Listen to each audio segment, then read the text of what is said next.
This episode is brought to you by Indeed. When your computer breaks, you don't wait for it to magically start working again. You fix the problem. So why wait to hire the people your company desperately needs? Use Indeed's sponsored jobs to hire top talent fast. And even better, you only pay for results. There's no need to wait. Speed up your hiring with a $75 sponsored job credit at Indeed.com/podcast. Terms and conditions apply.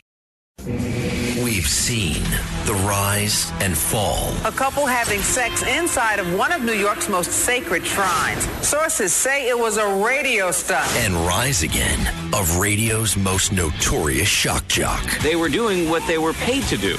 Shock. A strong proponent of the Second Amendment and a fierce defender of free speech. And again, we're asking, when do you cross the line? His name is Anthony Cumia. Welcome to 77 WABC. This is the Anthony Cumia Show. Whipping out the First Amendment and holstering the Second. And again, we're asking, when do you cross the line? 77 WABC.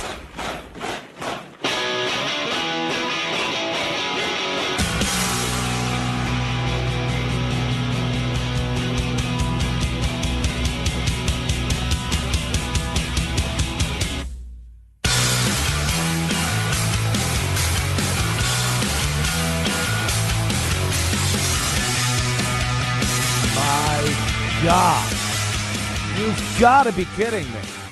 Yes, the Anthony Cumia Show. That's me, Anthony Cumia. We're back on broadcast radio. Who the hell saw this coming on that proverbial 2025 bingo card everyone's talking about? I sure didn't. I wasn't looking for a job. I just doing what I did. My internet show, playing video games, lounging, a lot of sleep. And then I get a call from the wonderful people at WABC Radio in New York. And they'd like me to do radio, on the air broadcast radio. And I'm like, are they crazy? Is this a joke? I've been exiled from radio, persona non grata, as they say, for many, many years. And I certainly wasn't expecting to ever get back. I thought this was a life sentence when you're kicked off of broadcast radio. That seemed to be it. I was not looking for anything. There were little hopes. I would have hoped that somebody over the course of the years would have looked and said, hey, what's that Anthony guy doing? And WABC, they're the station that did it. I got to, of course, thank John and Chad over there. And I would be remiss for not thanking, of course, Sid Rosenberg, the morning show, the flagship show at WABC in New York. I don't know how much he actually had to do with meeting with John and Chad and hashing things out. I know he said some nice things about me, but the real reason I got to thank him is I would have been the biggest piece of garbage at WABC if not for Sid. What I've done and said over the years that have made me persona non grata on radio and gotten people to say terrible things about me and probably prevented me from getting on radio all these years. Someone could just look and go, well, yeah, Anthony's record. Let's take a look here. Oh, boy. Oh, look at this. Oh, don't look at 2014. Don't do that. And then they go, wait. What are we worried about? We got this piece of garbage Sid Rosenberg working for us. How bad could Anthony be? He's a saint in comparison to Sid. So, Sid, thank you so much for being that guy, the guy with probably more baggage than I have. Sid knows I love him. I adore the guy. We've known each other for many years back at WNEW in New York. Might be back in the 1900s, last century. Sid was doing the morning show over there. And, of course, the Opie and Anthony show were afternoons. And we bumped into each other every so often. And he seemed like a pretty good sort. And, we've kept in touch over the course of the years. I would do a Bernie and Sid's show over at the other studio by Madison Square Garden a lot. And then COVID happened. They told me I couldn't show up at the studio. And then Sid starts yelling at me for not coming in. Like, there's rules. It's New York City. They were keeping everybody away, wearing masks. You'll remember the horror. But it's just, it's been a great relationship over the course of the years. And now we're actually working at the same place. I'm astounded. And I kind of got in the mood last night by listening to old Bob Grant clips. Bob Grant was just a legendary broadcaster back in on WABC back in the 80s and 90s. And he could be a little curmudgeonly every so often. If you get a chance, his stuff is online, and he just would yell at the callers, and it was hilariously funny.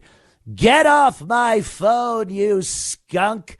I'll punch your nose down your throat. I don't know. You're an idiot is why.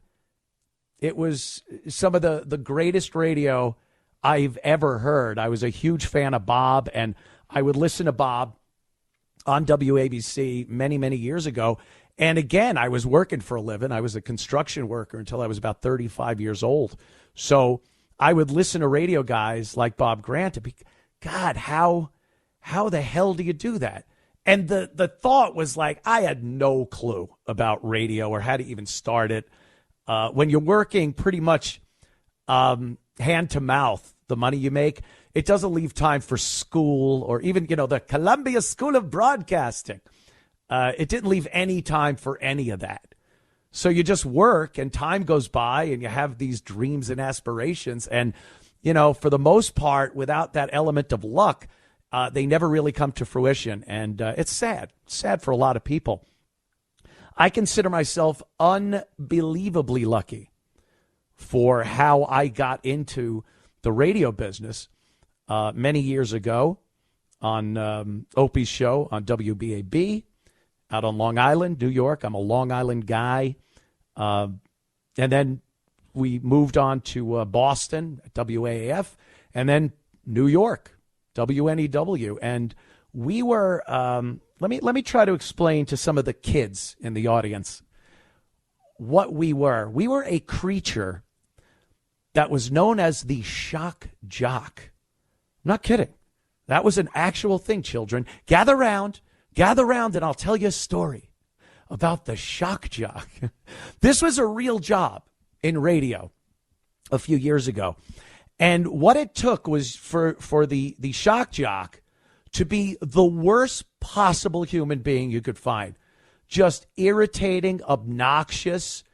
All they talked about was sexual innuendo and body functions and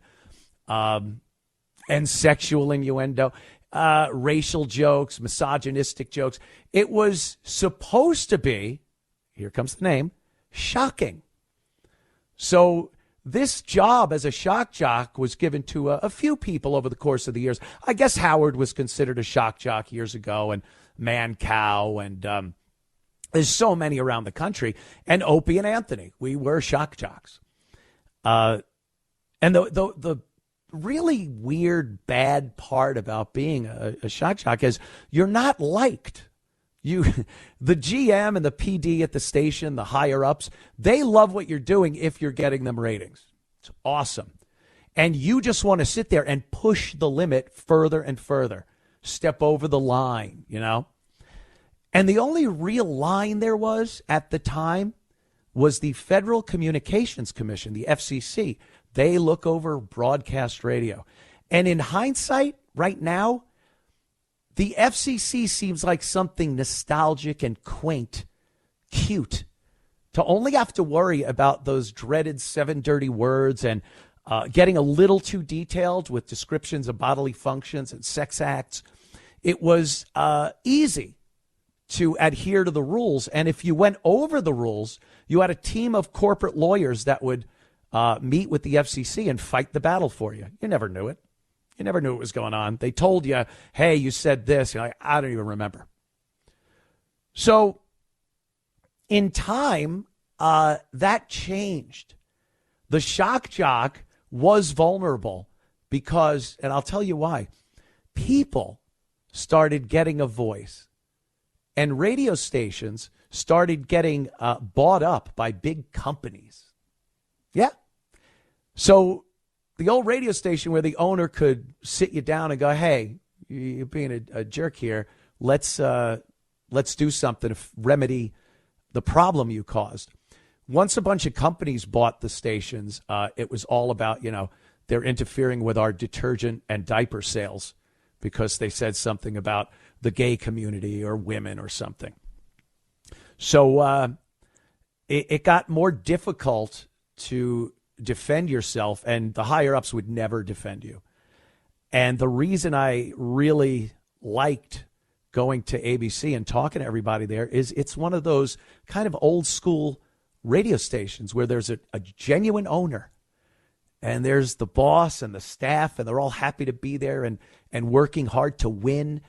And they don't also have a side gig selling tires where you say something stupid and all of a sudden they're looking at their tire properties tanking on the stock market. So it's so well suited for what I do and, of course, what Sid does and everybody else here at ABC, WABC.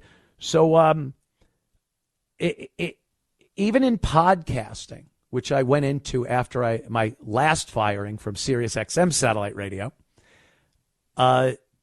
even podcasting got vulnerable to what I call the mob, and not the Italian one. Oh, geez, let's go after this radio show. It's a very difficult situation. It wasn't that mob. It's the angry mob of people with phones, with the ability to email your boss and the board of directors and everyone else that you said something that offended them. In the old days, people had to, I swear to you, they had to sit down and write a letter. They wrote a letter to the Federal Communications Commission. Would you even know where to send it? And then you have to be mad enough after you sat down, wrote the letter, put it in the envelope, sealed it, put a stamp on it, drove to a mailbox, and maybe gave it that last thought before you dropped it in the mailbox. You had to still be going, ooh, I'm very angry at that shock jock. And I would imagine, it's only human nature that most people probably cooled off enough to not do that. Well, with the invention and distribution of the smartphones especially, but even in the old days, the flip phones, and people had the ability to send a complaint, not so much to the FCC, to your bosses, to their employees, to all your bosses and supervisors, to the board of directors, to the sponsors. They were able to just send one button, and now you have all those complaints sitting out there on your ass. So it got very hard to be a shock jock at that point. I don't think people understood they should probably just not entertain the angry mob, but that isn't what happened. You got a bunch of people that didn't even know they owned a radio station, so they didn't care. What's happening? Who got us in trouble? Yeah, get rid of them. We don't need that. So you'd be fired pretty regularly for saying things that were deemed inappropriate. And again, not even by a government entity. Like, that was the scary part. The FCC was, the government. And we always had this assumption that as the future happened, that the federal government would be the ones that would have these ways of surveilling you and keeping tabs on your ideology and what you say and do. And they would smash the hammer down on you when you did something that was against what they were all about. And people were kind of afraid of that. I remember growing up in the late 60s, early 70s, everyone was always talking about that future shock and the fact that the government is getting more electronic surveillance on citizens, and this is what the future is going to look like. And then you look around, and it's not the government. It's not some powerful entity that you imagine has the money to build these surveillance machines and orbs that float around with cameras on them and loudspeakers. Citizen, get in your house. It was us. We did it. We were the rats. We'd grab our phones, and you see it now. You just turn on record and get someone in trouble, or you heard something that no one else would have heard, and then you direct it toward whatever group you assume will be offended by it. So you're the one exposing whoever to the offensive material. And in the past decade especially, that has taken off, man. I've known so many people that lost their livelihood, their careers. Certain family members disown them. Just smear campaigns. And this was stuff that, you know, back in that shock jock day was just looked at like business as usual. So it just became impossible to do that type of radio. And I think the other factor, when you talk about the shock jock and shocking days, again, it involves the phones and the internet and the ability to get so much on your phone. What the hell could a disc jockey do that could shock you now, today? I mean, honestly. Robin, remember Howard? Robin, she's topless. Ooh. Oh, Howard. And it was just like a topless girl, and listeners would be like, whoa, look out, that's shocking. I guess it was. It was fun. It was one of those things. We used to do things on the O&A show that were downright terrible. Just terrible. And they paid us ridiculous amounts of money to do this, by the way. Shock jocks, I think, as far as radio personalities go, were amongst the best paid people on radio. You could be a music jock and know every B-side to every band that ever lived. And if you're spinning records and doing 2 for Tuesdays, they didn't care. The shock jock made the money. So it became kind of ridiculous. Who are you shocking in 2025 or even 10 years ago? Who is really shocked when you could pick up your phone any morning and with 3 scrolls of your thumb, you've seen literal snuff films? I've never seen so many people get killed in my entire life than I have in the past, I guess, decade. That cannot be healthy for our society. Cannot be healthy. And the contrast of what you get on the internet, it's like, what's his name? Alex from Clockwork Orange, when they pinned his eyes open and just showed him this horrible stuff. It can't be good. And then you're contrasting it. Every other scroll is like a kitten. It's something cute. A little kid doing something on his bike. And then there goes the guy's head. and no one can convince me that that isn't unbelievably bad for the human psyche. But again, the shock, get back to the shock thing. Who cares? You can't do what was done years ago. The O&A show, one time we had a blind guy on Easter. Blind Dave, his name was, hold an Easter basket. And a girl was launching Easter eggs at him. And being blind, he had to use like sonar or his hearing to get it. Now, I'm not even going to try to describe to you how she was launching these eggs. That was shock jock. They hear that, the ratings go up, we get a raise.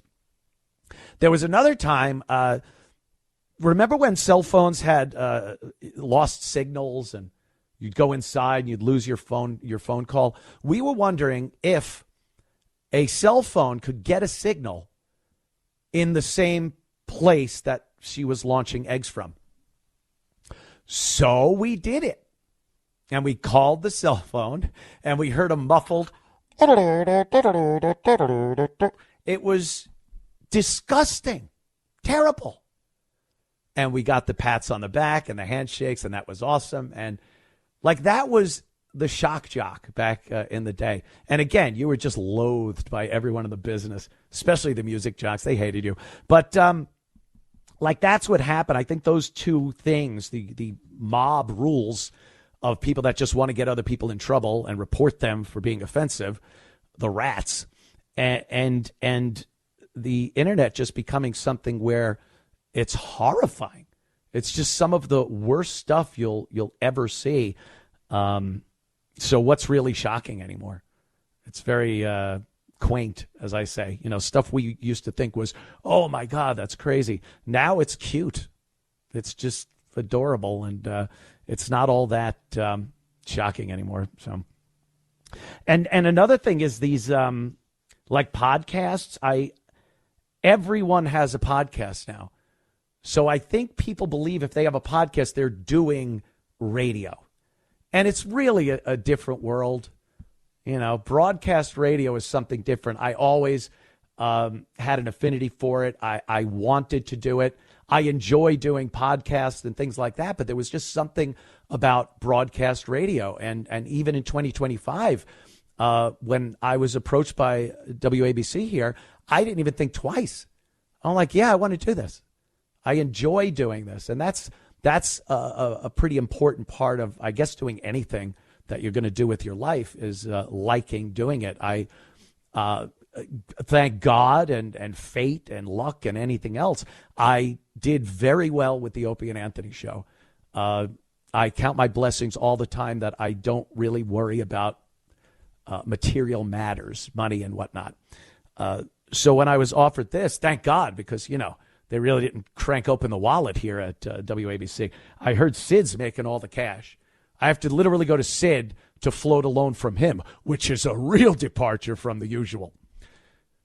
I love you, Sid. Stop. But so everyone's got a podcast, and they're just not good.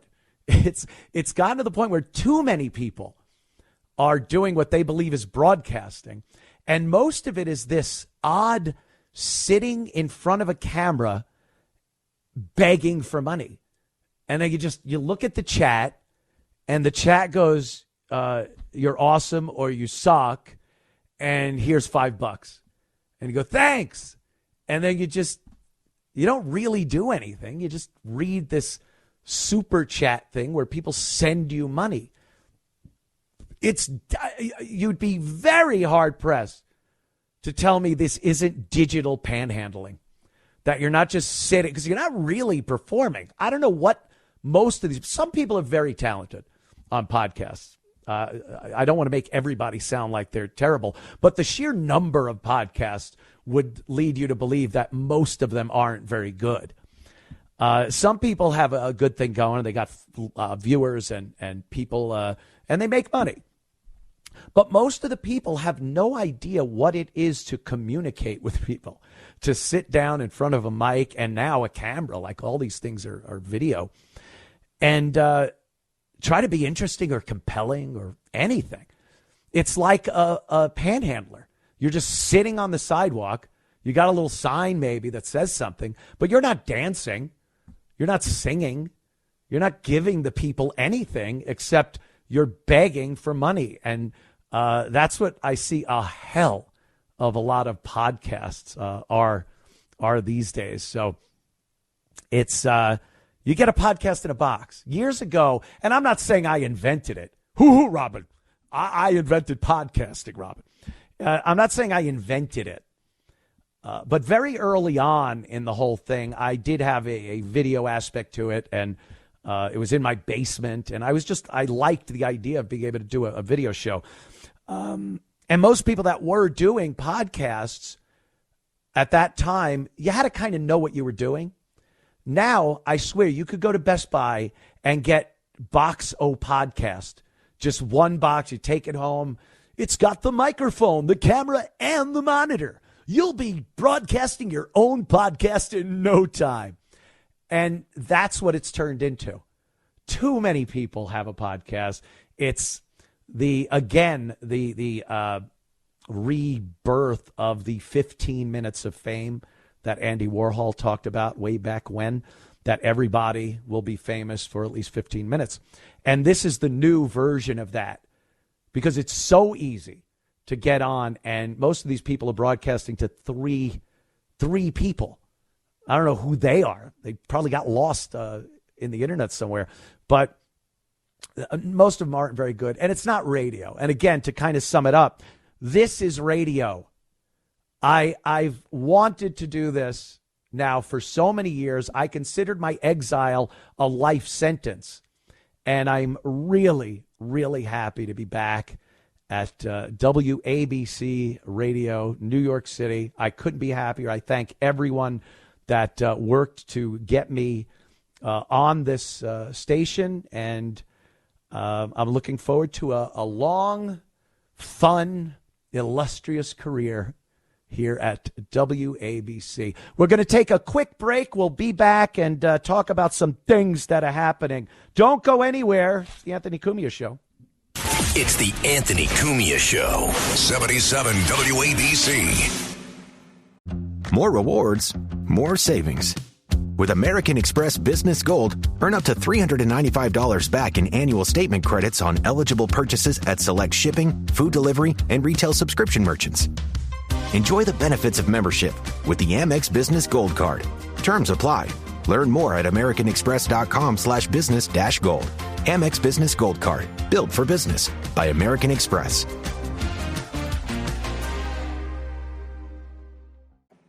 This is a message from sponsor Intuit TurboTax. Taxes was getting frustrated by your forms. Now, Taxes is uploading your forms with a snap, and a TurboTax expert will do your taxes for you. One who's backed by the latest tech, which cross-checks millions of data points for absolute accuracy, all of which makes it easy for you to get the most money back, guaranteed. Get an expert now at TurboTax.com. Only available with TurboTax Live Full Service. See guaranteed details at TurboTax.com/guarantees. This is the Anthony Cumia Show. 70s whipping out free speech. It's the Anthony Cumia Show. 77 WABC.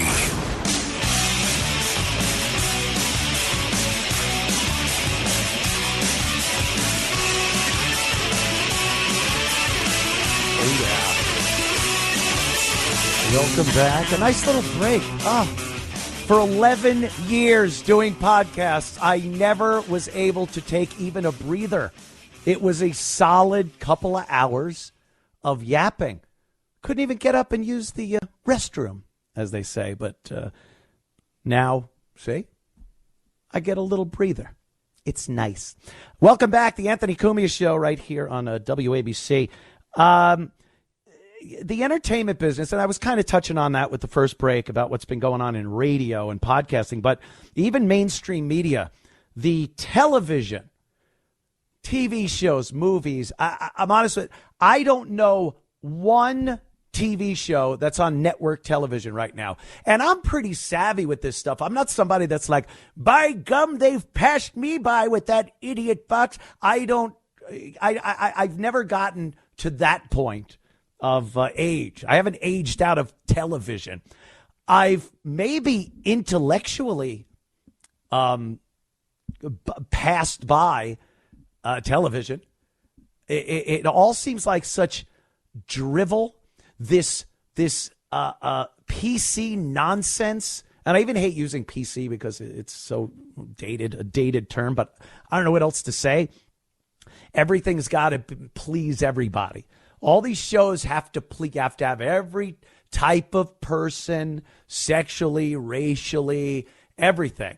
And that's more important than good acting. And the writing, it's not edgy or compelling anymore. It's just terrible. And don't let Netflix or Amazon fool you. They put out shows, and the first episode will hook you. I've done this plenty of times, and I feel like a sap every time it happens to me. I'll put a show on and go, oh, wait, this seems kind of cool. It's a good premise, maybe a sci-fi thing, a little weird. And you watch the first episode, and it hooks you. You're in. Now, within 3 or 4 subsequent episodes, I'm like, this sucks. It's terrible. And then they're not done with you. The new season will come out, and you hadn't watched the entirety of the first season. So the second season comes out and they put a promo on that goes, oh, wait, I remember that. Oh, they're doing that. Now you go back, finish season 1 and start watching season 2. And you realize it sucks. They just rope you in with garbage and nonsense. And there's really no option to it. There's really nothing. And believe me, I'm not waxing fantastic about the old days. I remember Super Train and some of these other garbage shows that were on. Love Boat, which used to do great numbers. But you watch it now and you're like, what? Was everyone high or incredibly stupid? Do they have some type of brain damage? Because those shows are not very good either. But there were a few good ones, obviously All in the Family. And then even, this is even over 20 years ago. HBO would pull out shows like, obviously, The Sopranos. What else? Oz. Breaking Bad wasn't on HBO, but obviously another great show. But that's done too. I think the content of those shows are too controversial now. Too many people would get upset. You think Tony Soprano could talk to Hesh the way he was? The rent. Oh, look, Hesh is here for the rent. Oh, Jesus Christ. People would be like, uh-oh, anti-Semitism. Oh, geez, Italians look bad. You can't do that. And it's silly, and it ruins everything. And I think there isn't one show that is well acted and well written right now that I have any desire to see. And like I said, I'm pretty up to date on these things. I know what's on. I just have no ambition to watch it. What I was getting to, though, with the talk shows, late night talk shows, it has been a death spiral for decades. Let's be honest. What was the last good late night talk show? I guess Letterman and Leno, when they were going at it, and it was still fun.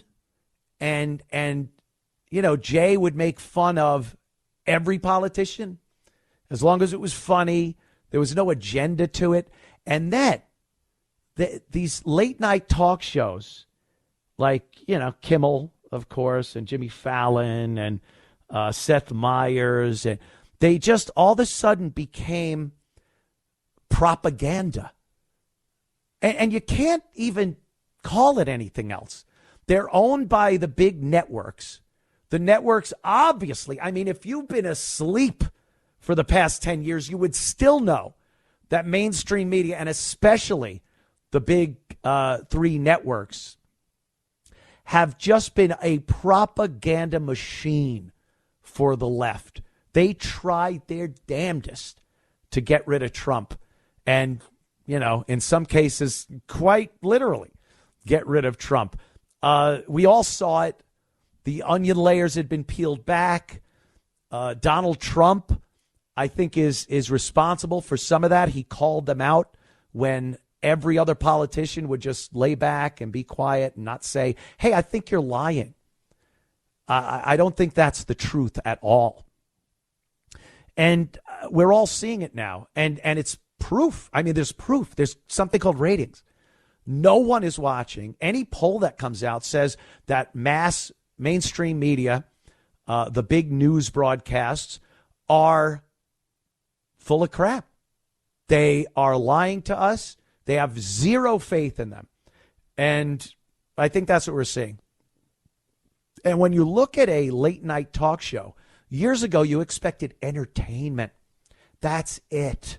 You wanted entertainment. Now, under the guise of entertainment, you're constantly being beaten over the head with a liberal agenda. It doesn't stop. And I have a clip here of Stephen Colbert. He's talking to Jane Goodall, who is the chimpanzee lady. She's the monkey lady. This girl's around monkeys all the time. She loves them. Have a banana. She was on the show, and like back in the Johnny Carson days, if an animal expert came on, she best damn well have an animal with her. She wasn't there to talk about politics. The monkey comes out. Johnny hugs the monkey. It kisses him. Everyone's laughing. Doc Severinsen is, gay. I mean, happy. It was back then when the word gay was happy. He's all happy, and Ed McMahon is rolling on the floor, not because he's laughing. He was intoxicated. It was a great time to be alive. So they would have had the monkey there. It would have maybe took a dump on Johnny's desk. He gives that stare at the camera. The audience is dying laughing, and they go to an Alpo commercial. No politics. The only politics you saw, he dressed up like Reagan, but then he dressed up like Mondale or Carter. It was always just for the joke, not to try to get an agenda across. Now, it's pathetic. Watch this clip. It's Colbert talking to the monkey lady, Jane Goodall, and it's all about climate change. One of the candidates here in the United States for the election will take place in November is Donald Trump, who has said at various times that global warming is a complete hoax being propagated by the Chinese for reasons that he doesn't explain. And also that global warming, on the other hand, isn't so bad because we'll have more beachfront property. What do you think the proper response is to someone who so cynically minimizes the crisis? Well, somebody who said what you just said to me, I would say, yes, there'll be more beachfront property, but the old beachfront property will be gone because of rising sea levels. Mm-hmm. So it doesn't make any sense. And you can't be a climate change denier because we have the hurricanes, we have the floods, we have the fires, we have melting ice, we have sea level rise, islands are disappearing. And, then some people say, oh, yes, but that's a cycle of nature. So I said, well, suppose it is a cycle of nature. Shouldn't we get together with our intellect and try and do something to protect our children for the future? Sure. The dinosaurs going extinct was a cycle of nature. Dinosaurs going extinct. By the way, did I say watch this clip before I went to it? I think I did. I'm so used to a video medium. Is that entertainment? I mean, it's the monkey lady. Have a monkey. Have Colbert feed him a banana. It'll be adorable. But no, they got to talk about climate change, and completely one-sided conversation, by the way. They both know. I'll give Jane Goodall a pass. She's 90 years old, God bless her. And she's done stuff. I mean, the things she's actually done have made a difference in the primate world. She is a huge advocate for chimpanzees and primates around the world, and has probably saved a bunch of their lives and their habitats and whatnot. So I'll give her a pass. And God, of course she's a liberal. But this is the guy that danced around in syringe costumes during COVID, the vax scene. And again, propaganda, trying to get people to get injected with a vaccine, whatever. And now here he is talking climate change. Who knows? And by the way, even though I'm giving her a pass, really? The sea level's gone up, Jane? Show me where. I could right now go to a beach that I went to at 5 years old on Long Island. Crab Meadow Beach, Fire Island, Jones Beach out on Long Island. And the water is exactly where it was when I was 5 years old. Plymouth Rock. It's a tourist attraction. It's still there. It hasn't been covered up with water.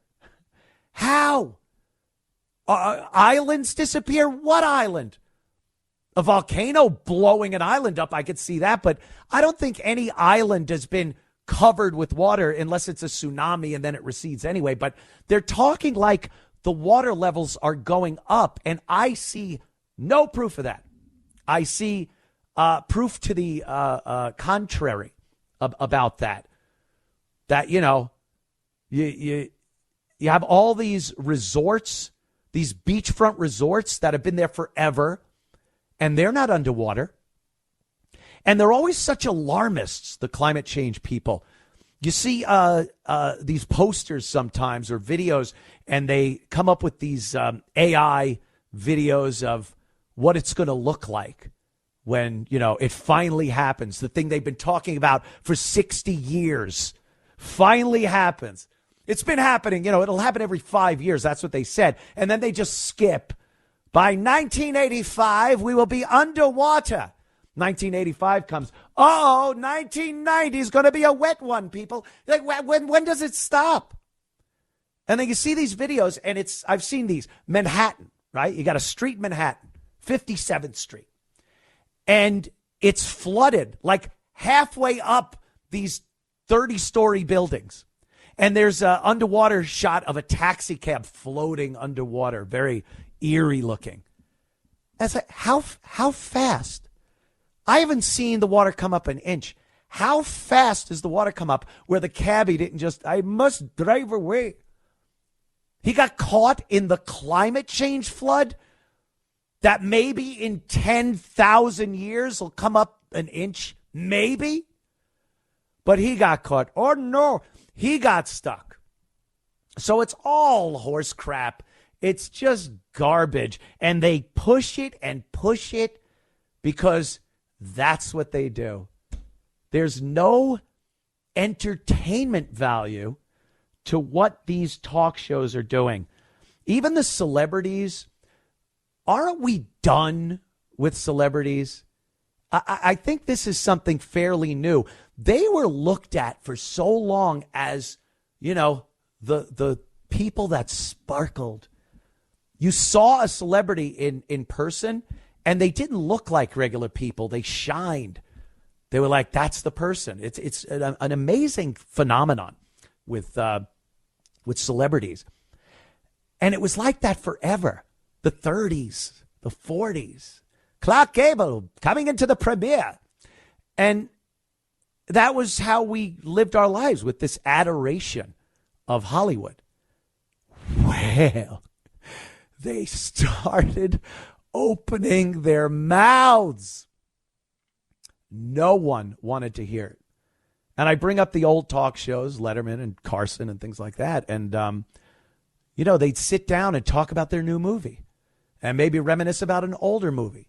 Tell a story about, we were out with Dino and Frank the other day, and we were at the Sands in Vegas.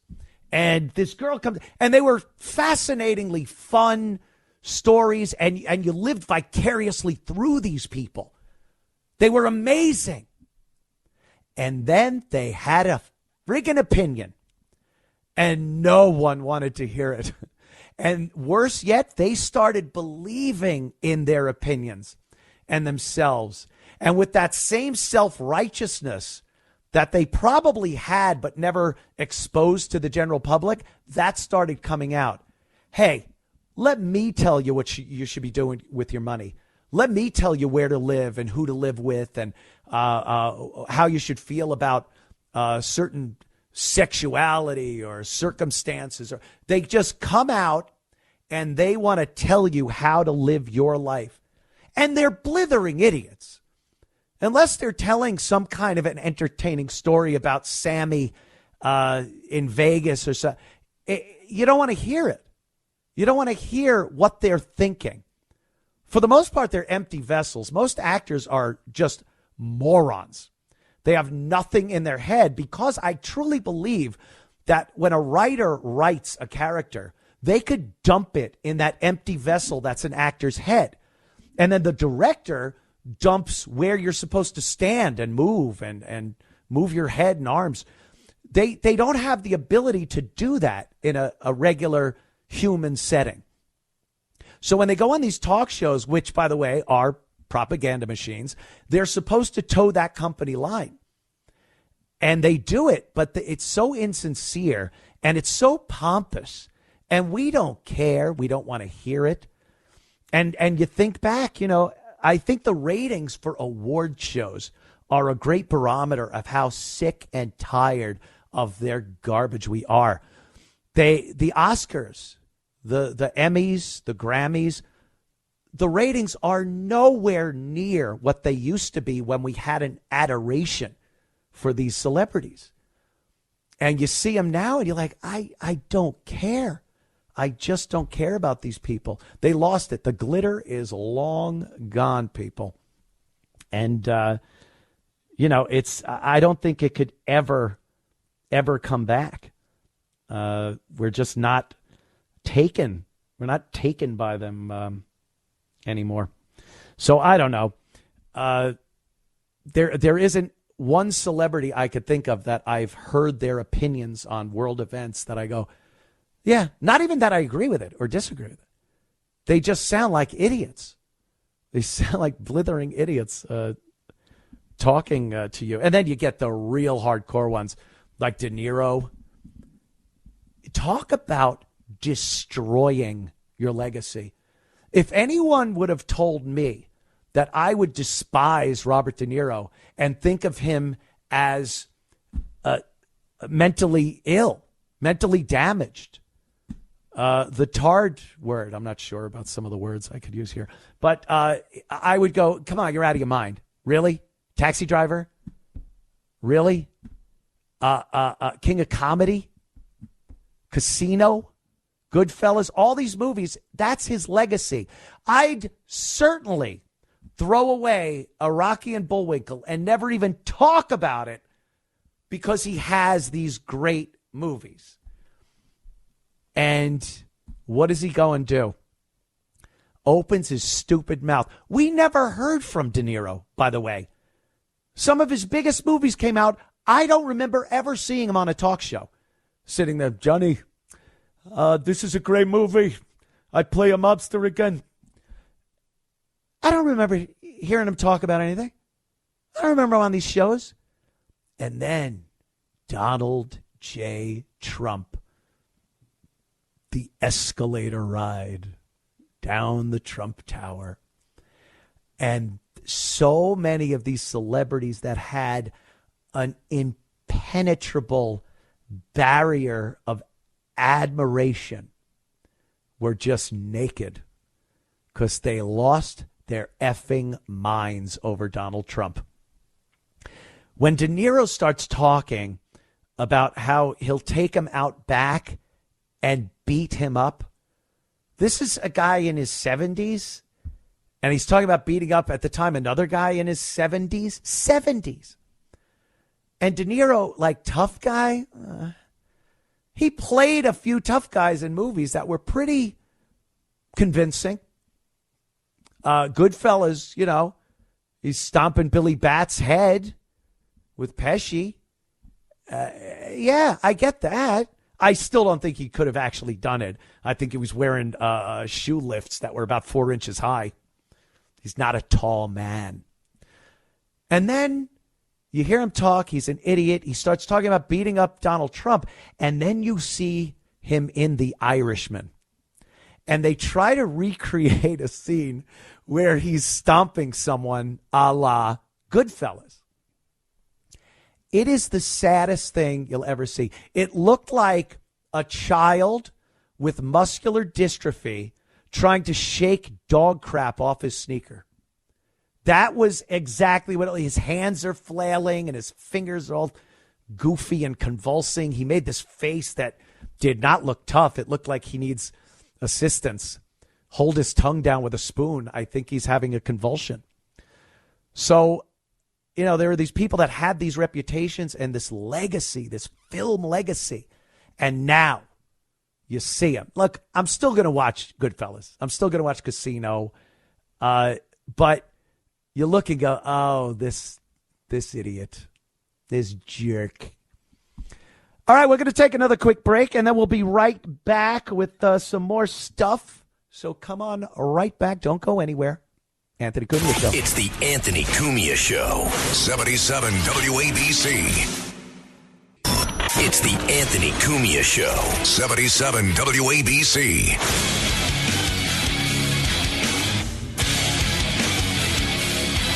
Oh, yeah.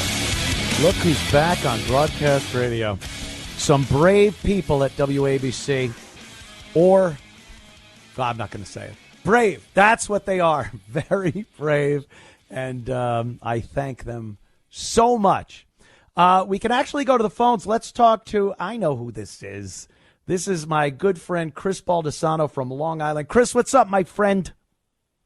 Is this Anthony Cumia? All right, smartass. I've been on hold since 2014. Yeah, well, that was the last time I was. Well, even that was satellite radio. I think 2002.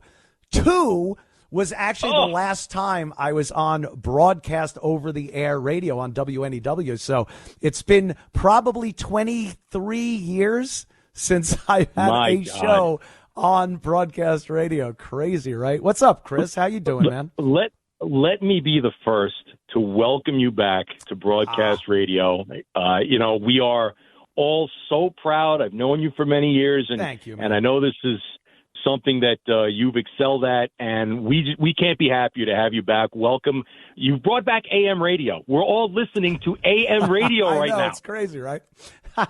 It's unbelievable. I know. My car radio. My car radio broke about 6 months ago, and I had to get it fixed. And the reason I got it fixed because it wasn't getting AM radio. This is a true story. You've been a friend of mine is also on. Yeah, you've been an AM guy for quite some time. You're into sports. You're into the ball games and everything. So those are people that still have amplitude modulation units in their automobiles. So that's awesome, man. I definitely appreciate it. How are those? I know they're probably not near you, but the fires out on Long Island, you're probably getting a lot of news about that. Yeah, incredible. Not near me. They're about an hour and 20 minutes past me. But I know. I guess back in the early 90s, we had the Pine Barrens go up, and a lot of that got burned. I haven't seen any smoke or anything over here, thankfully. I think they've got it pretty much contained now, and most of it was put out. I know our good friend Mikey out there has had his whole area around his shooting range got torched up, but thankfully everybody's okay. And I hope everybody made it through that without a lot of damage out there. Yeah, my sister Dawn is in Myrtle Beach, and she just dealt with an evacuation and the helicopters flying over and the water and the fire. And then my brother's out east on Long Island, and he starts talking about seeing the helicopters. And so they're chasing my family.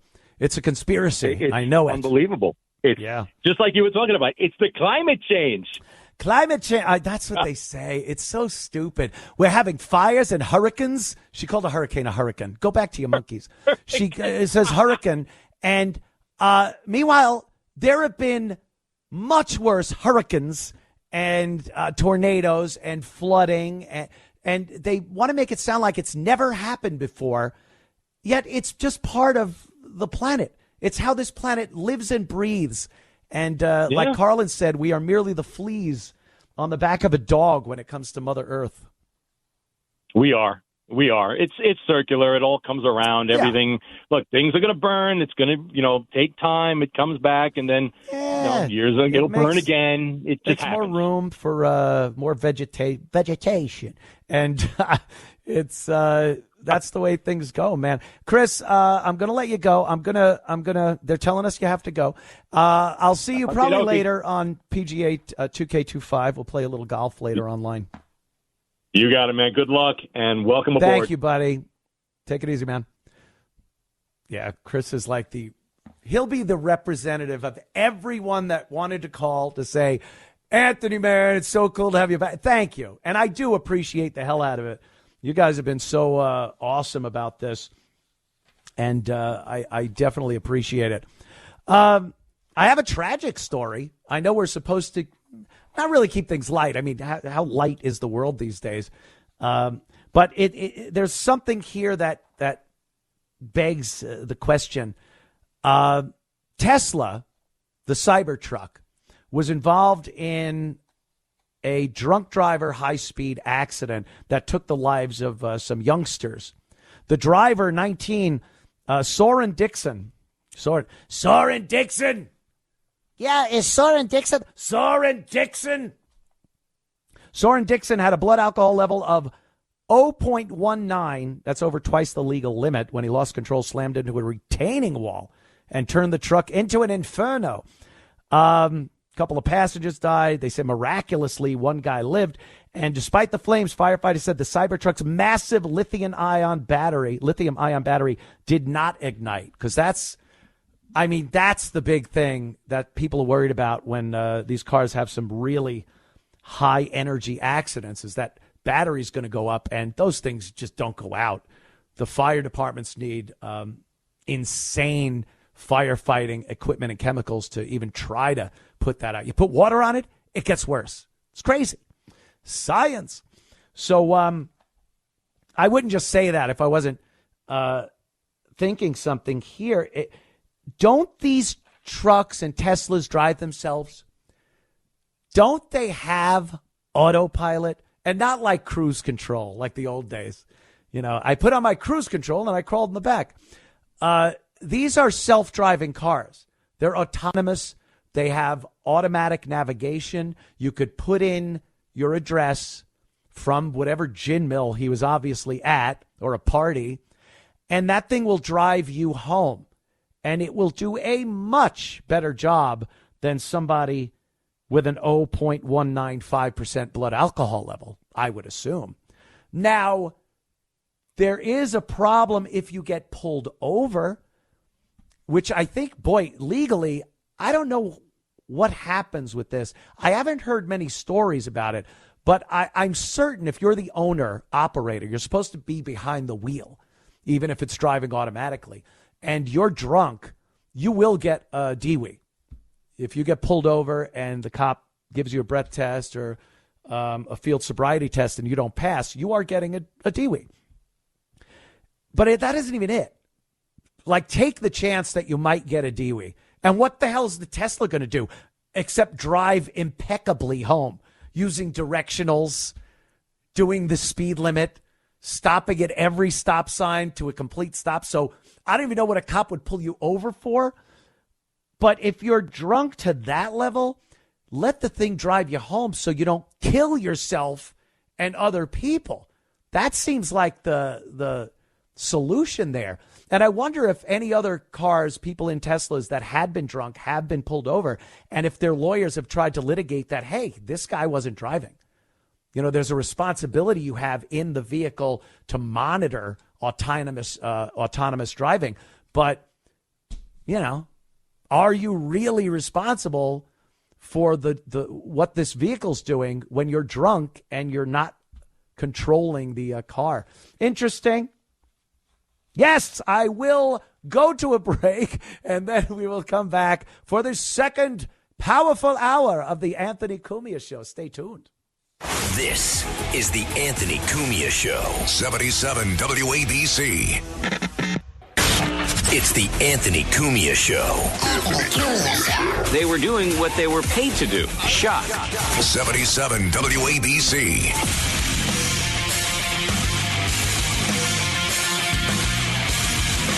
How you doing? Welcome back. Second hour of the Anthony Cumia Show here on 77 WABC Radio. You know, everything these days is a conspiracy. And I blame the internet. I blame people like Jesse Ventura, who had some of these conspiracy shows, and every single thing had to be some kind of a government conspiracy or cover up. The latest thing, which is insane to think that this was a conspiracy in any way, shape, or form. It's tragic.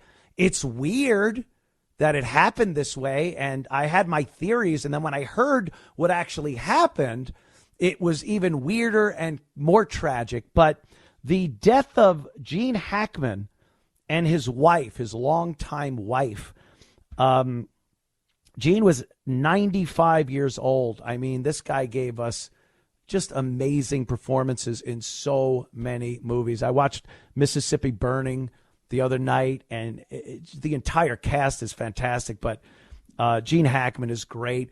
As a kid, I loved The Poseidon Adventure. He was the lead. It was an ensemble cast, but he was really the lead in that, the hero that sacrifices himself for the victims of the capsized ship. And just amazing. He had a long career. I think the guy retired in the 2000s at some point, but he was 95 years old when he died. Not a bad contract. Not too shabby. But everyone was wondering. It was such an odd circumstance. He was found dead by an open door in a mudroom. You know, you open the door and you get a little area to take your shoes off and whatnot. He was there. There were sunglasses that he appeared to be wearing that were off his head when he had hit the ground. His wife was in the bathroom. She was dead on the floor, and there were pills scattered all around her. They had 3 dogs. One was inside, but not caged. One was outside, and one was inside in its cage. So you have to assume that one died horribly of starvation. I mean, I am an animal guy. Love dogs, cats, anything. Otters. Show me an otter video before I see a beheading, and I'm happy. But this is a weird circumstance. How do they both die like that? You think one dies and then reports the other one, or you try to help the other one when they're on the ground. Something. It just was a weird circumstance. The facts are, and this is tragic and creepy, the wife died a week before Gene Hackman did. She got hantavirus. You know what hantavirus is? It's down in the Southwest, Arizona, New Mexico, those states. And it's from mice. Mice leave their droppings all over your house, and the dust that forms when these droppings die and turn into powder, if you breathe that in, you can get hantavirus. And that's what she got. And she was no kid. You know, I think she was in her 60s, 65 or something like that. And she died first. Everyone, and myself included, I thought that Gene Hackman would have died first, being 95 years old, and then maybe the wife killed herself or, you know, was trying to get him medicated. I thought she might have seen he was on the ground, ran in to get his medicine, and slipped and hit her head in the bathroom, and the pills went flying, and they're both now dead. But no, she died first from the hantavirus. You get fever, your lungs fill up with fluid, and it's not a pretty way to go. And then for a week, 95-year-old Gene Hackman is walking around the house. He has Alzheimer's. He has chronic heart disease. And he just walks around for a week before he drops dead. Maybe at that point he had decided to leave. Maybe he was going to try to go out and walk somewhere, or he had gone out and he was coming in. But at the point he was in the mudroom, he was out of gas, and he fell down and died. And it's tragic. It's an odd circumstance, but the internet, man, social media, right when people heard they had died, they were like, I know what this is about. He had news on Hollywood. He had news on what Hollywood was doing and you know, with the kids. And it's like, no, he's 95. He just died. And again, I blame all these people that have to pump out conspiracy theories. And it reminded me of Jesse. Jesse Ventura had a show, I think it was called Conspiracy Theory, and it was the funniest, worst thing ever. He would go to these various locations, and he was going to uncover some grand conspiracy.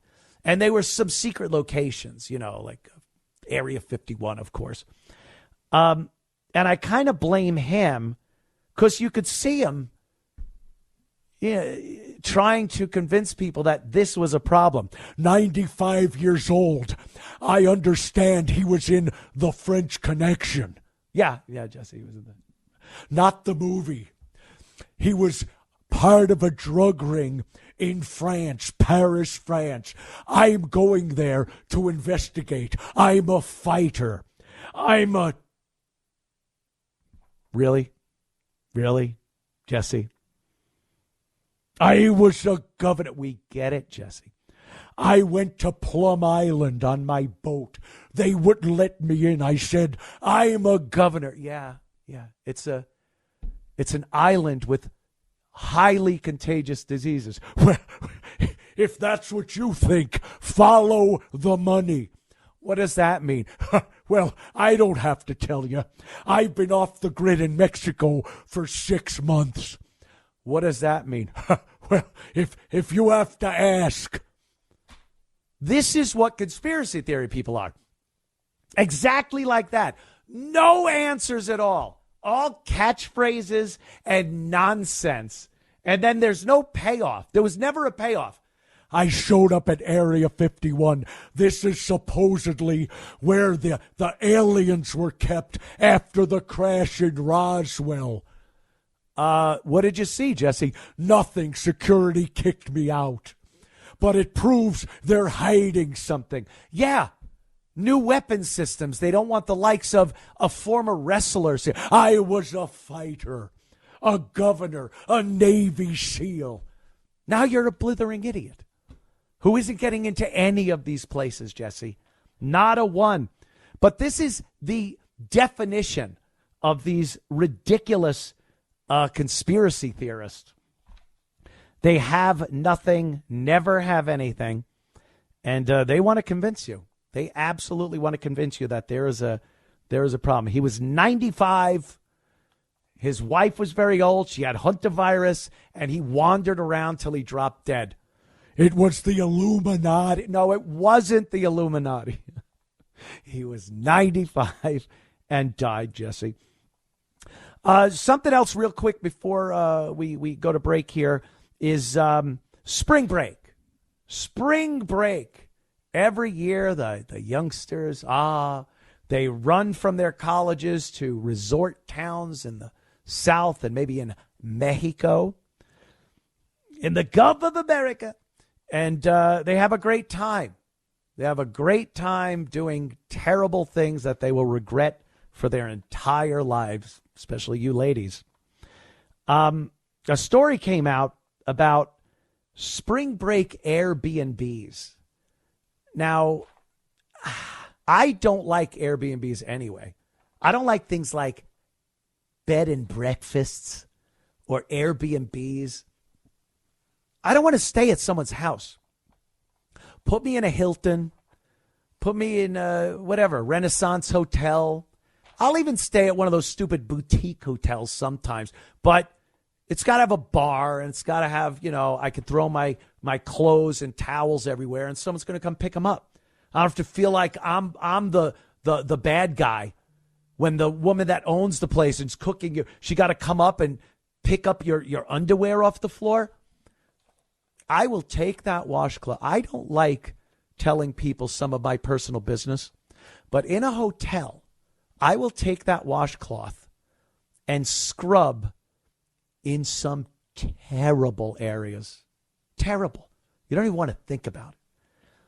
And then you know what I do? Do I rinse it? I take it and heave it into the corner of the shower. The thwack sound it makes as the soap and God knows what else, hair and DNA splatter on the wall. That's how I want to stay when I go somewhere. I don't want to worry that I'm insulting the owner of the place. And then they have all these rules. You got to strip the bed and put it in the washing machine and make sure everything's where it was when you... It's a hassle. What am I, housekeeping?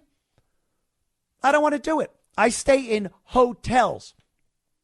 I also do this with friends that go, you coming into town? I'll stay at my place. No, I don't want to.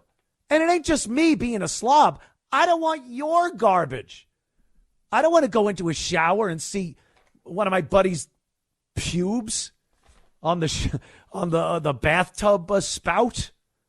I don't want to think about what he's doing in there. The soap. Yuck. I go to a hotel, my friends. I suggest you do it too.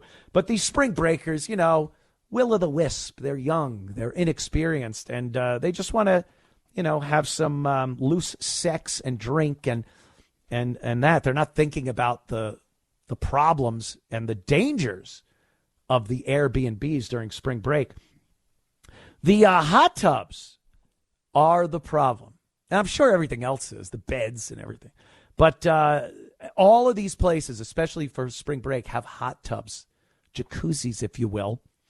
And these things are disgusting petri dishes of bacteria. And you know why. I mean, these people are doing ungodly acts in almost boiling water. The temperature of the water is so good to foster and grow bacteria in. Oh, they snuggle in there. The bacteria has its arms on the edge of the thing, and it's looking around going, this is awesome. What a party. So they go into these things, and they get these diseases and rashes. What was one called? It was disgusting. It was like Legionnaire's disease. Legionella. It was the Legionella virus or something. Yo, Legionella. Legionella. And these kids are coming home and getting these rashes all over their body. And, you got to assume you have a communicable disease because you've probably been doing terrible things. How do they get into these things? One night they're in there. They come out the next day, and it's a giant vat of egg drop soup. The whole jacuzzi is just a floating mess of gummy. Well, that's what they're doing, though. They're kids. They don't know any better. But it reminded me, being that we're broadcasting in New York and around the world through the app and the website. But New Yorkers might remember of a certain age, of my age. I never went there. A place called Plato's Retreat. There used to be things, and there probably still is. It had to make a comeback, right? What am I, naive? Like they don't have these around anymore? But during the 80s, when AIDS reared its ugly head, all these bathhouses were closed down. Department of Health went into these places like gangbusters and just said, you guys are being very naughty and very dirty, and you are spreading some incredible diseases.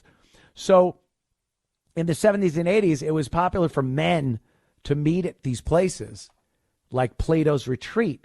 And, you think a spring break jacuzzi's bad? The skimmers in the pools, it looked like a basket of bread pudding when they went to clean them. I'm not kidding. A towel boy told me once. What they would find in that skimmer, it was actually evolving into a new life form because these guys just couldn't control themselves. So I don't know. If you're going on spring break, you might want to watch what you're getting yourself into. I don't think you want to. Any parent, by the way, I don't know how parents do it. I don't have any kids. If you don't know me, I just don't have any kids. It seems like a real hassle. I like doing things. I like just 4 a.m. if I want to play a video game or, go out all weekend and do something. I don't have to worry about a kid. I just can't. I can't be bothered. Selfish? Perhaps. But I just don't know how parents can go, yeah, sweetie. Yes, my little angel. Go to spring break knowing what goes on there. And if you think you know your daughter, I know what she's not doing it. Someone is. I think the vast majority of dads think that their daughter isn't the one. Well, then who are all those daughters doing terrible things? Oh, my God. It's heart-wrenching, I think. I'm glad I don't have to deal with that. But I don't know how parents do it. I don't know how they let them. Like sometimes I read these stories about how their parents, they chain their daughter to a radiator and they're found when they're maybe in their 30s. They could barely talk. It's like they're feral. And the cops put the mugshots up and go, oh, these pieces of crap. How did they do this to this poor girl? And then you see what happens in the real world and you go, You got to weigh it out. Maybe it balances out when you're going to sacrifice your own life going to prison, but she didn't go to spring break and go in a jacuzzi and breathe out of the old flesh snorkel, as they say, if I may be so bold, sir. So go to a hotel and don't go to spring break, girls. Every guy wants to have some type of intimate relationship with you, and it's probably not going to bode well. That's why I didn't go to college, and every girl I knew never went to college, because there's less competition with a bottle of Jack Daniels, some cigarettes, some Budweisers in your truck in the woods of Long Island. That's when you could really make some moves on a girl. Yeah, I'm talking Bob Seger night moves. Not a disgusting jacuzzi at the Jersey Shore or down in Miami or something. Anyway, my PSA. That's my public service announcement fulfilled for this day. We'll be right back. Don't you go anywhere. It's the Anthony Cumia Show. We'll be right back. It's the Anthony Cumia Show. 77 WABC. It's the Anthony Cumia Show. 77 WABC.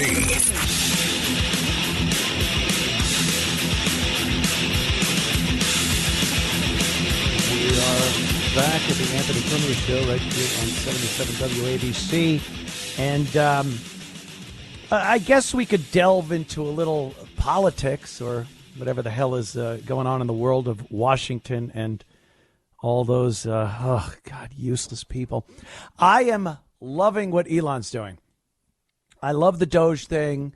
It's just something different.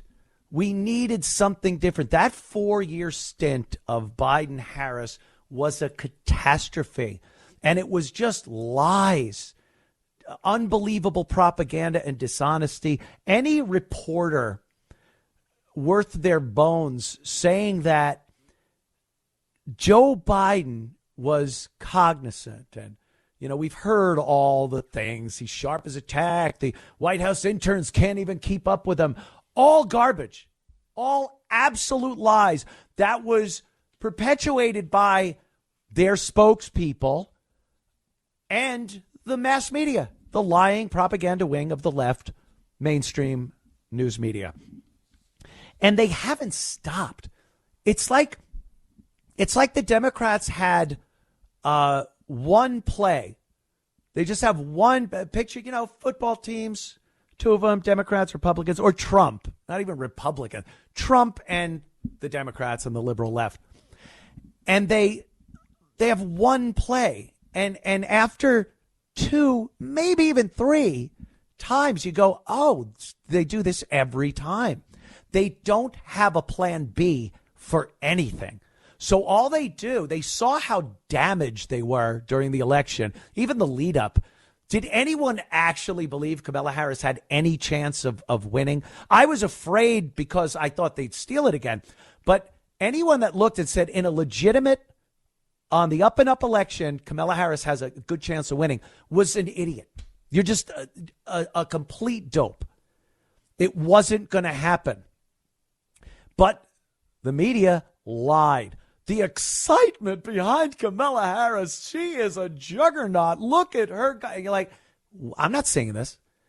And they do the same thing they did with Hillary, the celebrities, the singers. Oh, Beyonce's coming up. No one cared. How much is the gas I'm pumping into my car? Is the border wide open? Are our allies taking supposed allies taking unbelievable advantage of us? Those are the important things, not Beyonce getting up and she wouldn't even sing. She annoyed everybody at Kamala's rally because she wouldn't sing. But I get off the beaten path here. Let me go. What I was talking about was the crime, the corruption, the stealing, the unbelievable misallocation and misappropriation of our taxpayer funds.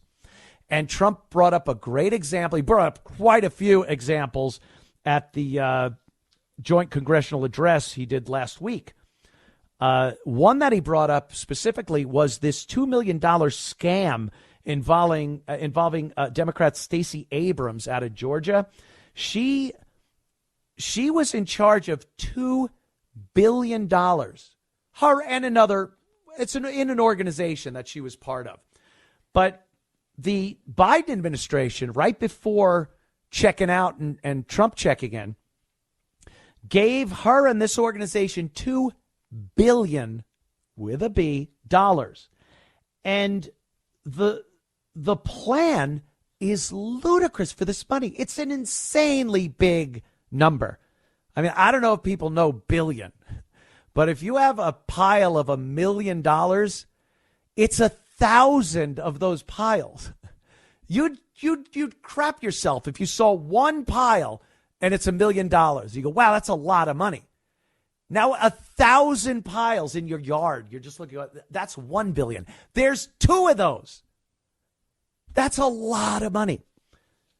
So she decides she's going to use the money to give free, on our dime, taxpayers' money, free appliances to people in a small town in Georgia, DeSoto. And this is going to lower their energy costs. And this is something she wanted to sweep the nation. And if you do a little math, this is in effing sanity. Listen to this clip. She's talking with Chris Hayes over at MSNBC, which is beyond regular NBC, ABC, CBS News as far as being a propaganda. They have no credibility, journalistic integrity. They don't even know what it means. All they do is toe the company line, and they're toeing the line of a company that is gone already. It's Titanic Industries. Why are you still shilling for an administration that is gone? But they have their marching orders. So here's Chris Hayes shilling for Stacey Abrams, who then tries to explain what this $2 billion appliance deal is. Listen to this garbage. One of the ironies of the attack on you, and I'm going to play what he did, was that my understanding is the program at the source of this whole thing is a program to lower costs for people. Do I have that top line correct? You have it absolutely right. Okay, so I'm gonna play what he had to say, and then I'm going to ask you to explain what the program is that was such an obvious, ludicrous laugh line for the Republicans there. Take a listen. $1.9 billion to recently created Decarbonization of Homes Committee, headed up, and we know she's involved. Just at the last moment, the money was passed over by a woman named Stacey Abrams. Have you ever heard of her? Okay, so what is this organization? What is your relation to it, and what does it do? In 2023 and 2024, I led a program called Vitalizing DeSoto. We worked in a tiny town in South Georgia to demonstrate that by replacing energy inefficient appliances with efficient appliances, you can lower your costs. And in fact, we accomplished that. For 75% of the community, they got appliances that are lowering their bills right now. We had one woman who saw her electric bill cut in half from $180 to $98. That's what we delivered. And based on that program, a coalition of organizations, famous organizations, came together and said to the EPA, if we can do this here, we can do this for millions more Americans. Let us invest the money of America in lowering the cost for Americans. And the EPA said, okay, great, go for it. Go for it. Go for it. Saved $98 on one woman's electric bill in DeSoto, Georgia, a small town. Wait till you hear some math. Now, I hope I don't lose you. This is very simple math, but you need to hear this because you heard her explanation. She was given about $2 billion to decarbonize the appliances. You have an old refrigerator. It's not as energy efficient as a new one. So Stacey Abrams and the EPA that gave her $2 billion are going to get these people new energy efficient, low carbon footprint appliances. Sounds great. $2 billion. Let's do a little math. The population of DeSoto, Georgia is 120 people, not 120,000, 120 people. 75%, which she said that's who got this $2 billion benefit. That's 90 people, 75%.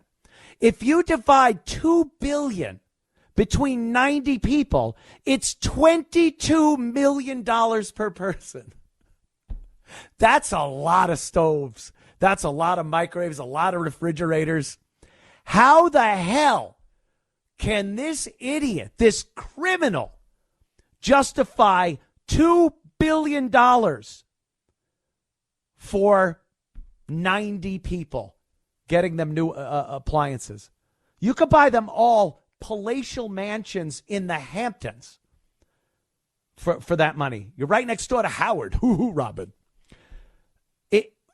And then here, I'll give you a little out on this.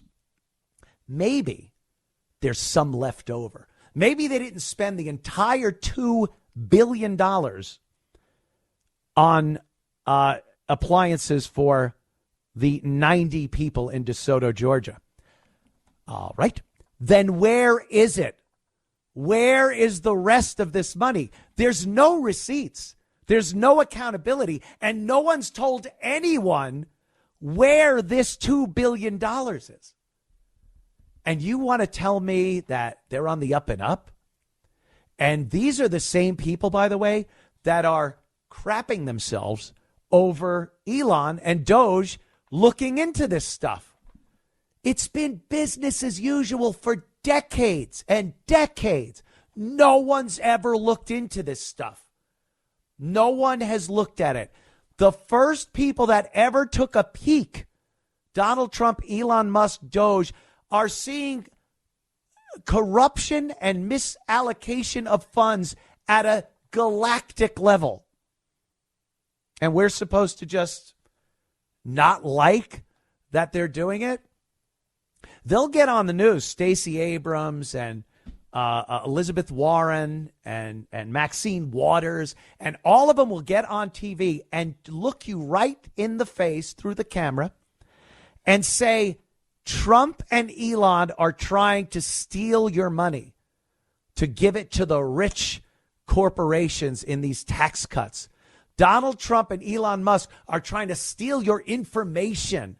They want your social security number to have access to that. And then we see something like this, and who the hell are we supposed to believe? Honestly, are we really just supposed to believe that they're the good guys? When you see $2 billion disappear and the only receipts they might have is 90 people in DeSoto, Georgia that have some new stoves and a microwave or a washing machine, $22 million apiece. That you cannot account for that. And she's up there on MSNBC talking like she's defending herself, like she's coming out with some great stuff. Any lawyer would tell her to shut up. Are you out of your mind going on a news show and implicating yourself in this? Are you mental? And, there's Chris Hayes smiling. Yes, that's what we knew. We knew that Trump and Musk and Doge. This is what Pam Bondi needs to jump on. This is the stuff Pam Bondi needs to jump on. Not the... God, that Epstein file thing. Phase one, by the way, phase one. This is like, indict her, investigate this, get an indictment, And she's one in the huge crowd. They've all been playing this game. And we look at and talk about, they talk about all the time, how the hell do we have this huge deficit? This is why. We're paying money to criminals. That's where our tax money is going.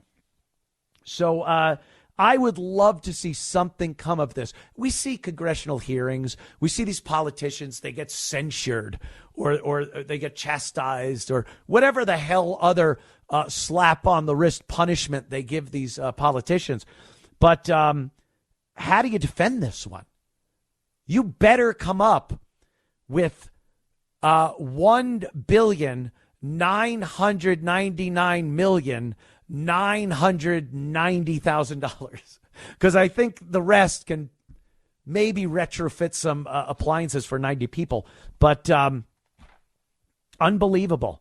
This is what we're dealing with. And like I said, Bondi's got to jump on this. She has to come up with something big after this Epstein file debacle, which is exactly what it was. It was a publicity stunt. I think they thought it was going to be this big payoff. It was show business. This wasn't doing something that the American people looked at and said, wow, this is what we want out of our attorney general. It was a joke. She had these files. She didn't even know what was in it. She gives them to internet influencers who jump around in front of the White House like they just won the Publishers Clearinghouse sweepstake. And then they start putting it out to the public, and it's nothing. It's all redacted, and anything that wasn't redacted was stuff we had seen 1,000 times before already. And I've said this before, and mark my words on this one. You will never see the true damage and the people that were involved in that Epstein, a crime against humanity. You will never see it. And there's a reason. They've come out recently, and I guess Pam Bondi had said, well, we'll put these out, but stuff is going to have to be redacted for national security reasons. National security. So I'm being led to believe here, if it's a national security issue, that Epstein was a informant, a confidential informant to the FBI, or there are some really, really powerful people caught literally with their pants down, that perhaps Epstein was blackmailing them, had video or audio or pictures or all three. And it doesn't make sense for national security reasons that you'd have to keep this from the public.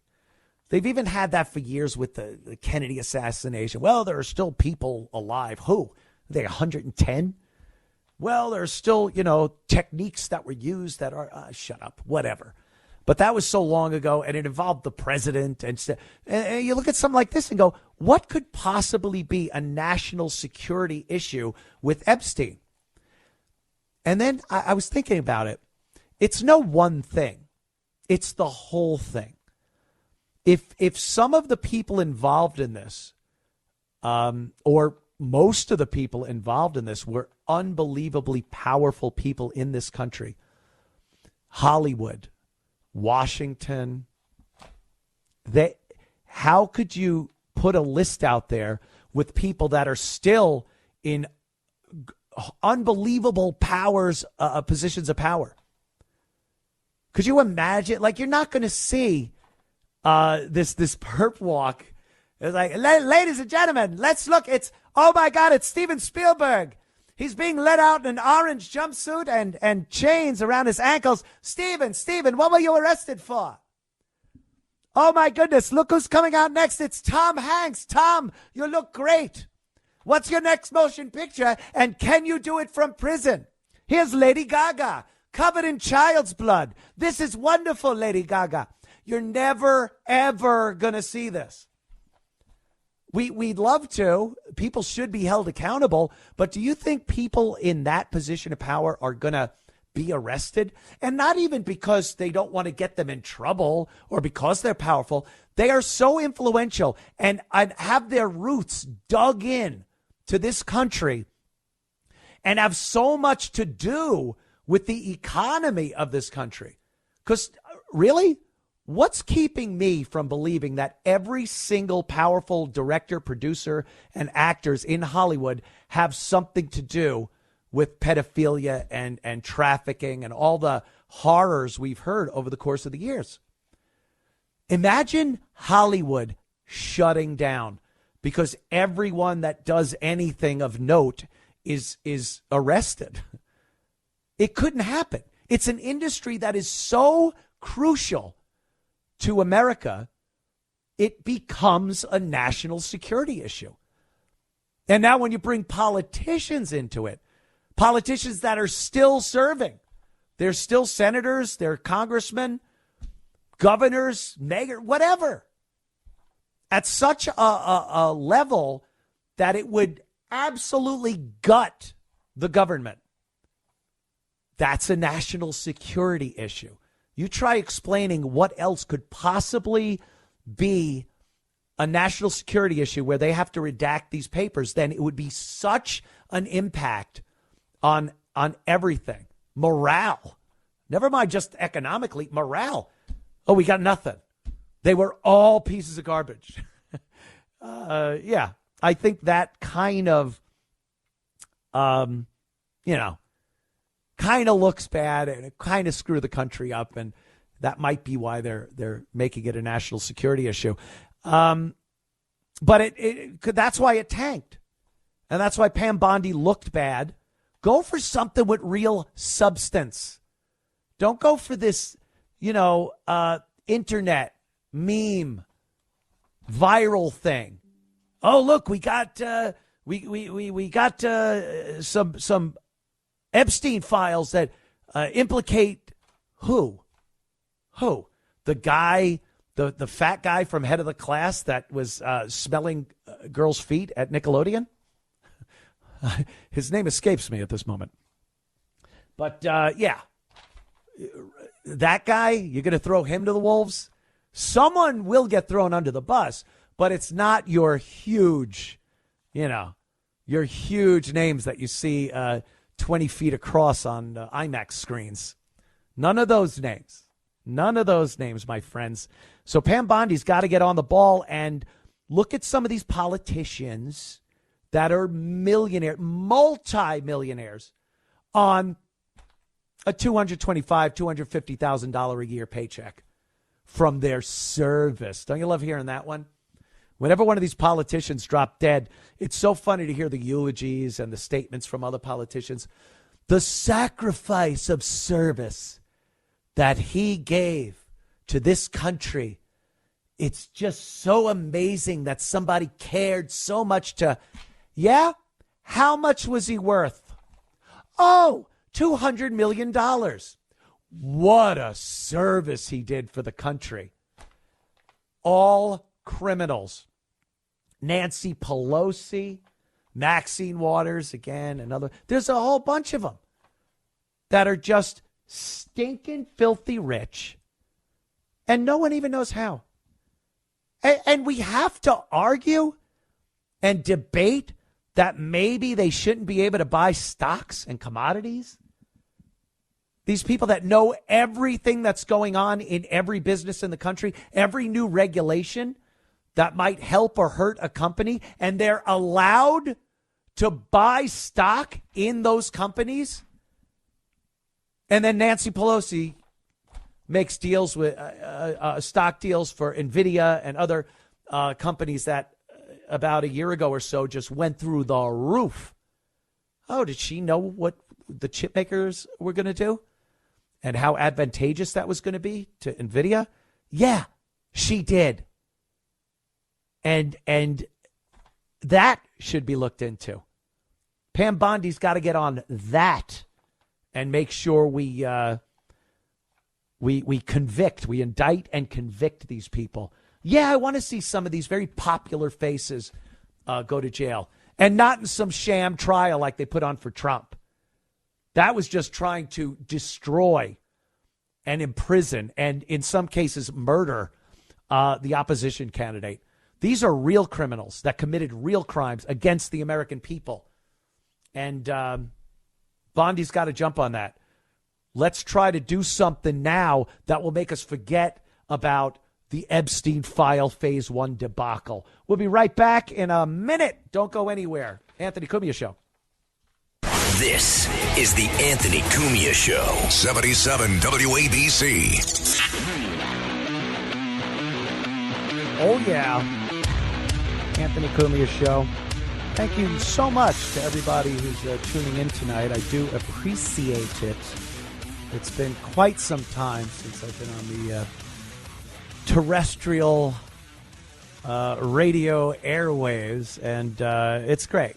I am enjoying the living hell out of this, and your support is greatly appreciated. I got to touch on this thing because this Eric Swalwell, just imagine being able to walk around with your head up, held high, criticizing other people and what they do when you actually had sexual relations with a Chinese spy named Fang Fang. He should have his head buried in the dirt every second of the day. Anyone asking him any question, they should shy away like a scared Yorkie. He should not be this confident. But these politicians, they're all just garbage like this. Chuck Schumer's another one. I mean, he's holding the job in New York like a pope. He will not leave. And he's done nothing but wreck this state. But Swalwell, Eric Swalwell, there's a clip of him saying that Musk, and this is one of the tropes and one of the things that they like trying to spread around in the media, again, the left-wing propaganda media, they run with it too, that Elon Musk is the president. Get it? Donald Trump is just, Jabba the Hutt sitting there. and Elon is the guy running the show. He's pulling the puppet strings. And the idea of that, especially coming off the heels of the Biden puppet show, is ludicrous. We're seeing Donald Trump working. Really? Have you seen a president work harder? I don't care if you love what he's doing or despise what he's doing. Have you ever seen a president every single day? He's doing something. He's addressing the media. I've never seen this type of transparency since the first Trump administration, and this one's even more. They hid everything for the 4 years under Biden-Harris. And these Democrats like Eric Swalwell, they celebrated it. And his press spokeswoman sat there and lied every day about what his intention was, what his motivation was, how well he was doing his job as president. And now we're seeing a president who's doing something. And he's working with Elon Musk and Doge, not as a co-president. I don't even have to tell you people this. You must know it. If you were smart enough to find this show, you're smart enough to know that that's garbage. And I would hope so anyway. But here's Eric Swalwell talking about how Musk, and he's trying to make it funny. This guy's just such a comic. How Musk is the real president. And he dropped an F-bomb right at the beginning of this statement. And I'll have something to say about that, too. Let's listen to this clip of Eric Swalwell. What a week, huh? You know how weird this week was? I went to the State of the Union, and the president didn't even speak. He just sat up in the visitors gallery like a total weirdo and let his press secretary do all the talking. What a week. Get it? Get it? Because Elon was up in the gallery and Trump was down there and... Ugh, shut up. Do you understand? We still don't know exactly who ran this country for 4 years under Joe Biden. We have no clue. Was it Obama? Was it globalists? Was it the Illuminati or so? We don't know. Decisions were being made that directly affected us and this country. Lives were at stake. And we have no idea to this day who is actually pulling the strings. And this guy's trying to imply that Elon Musk is the head guy and Trump's his flunky. It's all they got. Like I said, they're playing one play and they get plowed over every time. They get up and do the same play again. And the American people are looking at this and going, no more. I know this is a bunch of garbage and we aren't going to stand for it anymore. The other thing is the cursing. Like Donald Trump, it works for Trump. He went to the rallies and he'd start talking and he'd drop S-bombs and F-bombs and it fit. That's Donald Trump. Donald Trump was a builder. He built buildings in Manhattan. Do you know what it took in the 80s to get a yard of cement into Manhattan? You had to sit down with the 5 families. He had to be able to make deals with the 5 families. It's natural for him to say, throw an S or an F-bomb out there every so often. These people just sound stupid doing it. And again, it's like memes. They can't meme. They try to be energetic. It looks stupid. They're doing a dance, a TikTok dance. They just come off looking terrible. The American people finally see it. And every day that goes by, we're seeing more and more of the lies. And we see right through this facade that they care about you. How do they care about you if they're robbing us blind? How do they care about you if they're looking at what Donald Trump and Elon are doing, trying to save the taxpayers' money and say, we're the ones that aren't lying. They're lying. It's such nonsense. And I'm glad we woke up. I hope this isn't just a speed bump. I hope the Trump administration isn't just a speed bump to the next disaster. Ladies and gentlemen, I got to tell you, what a great time. My first show here on WABC Radio. And again, I want to tell everybody I appreciate all the support. I want to thank, of course, John and Chad. And of course, my good friend. Should I even say his name? Sid Rosenberg. Have a great night, everybody. And we'll see you next Sunday.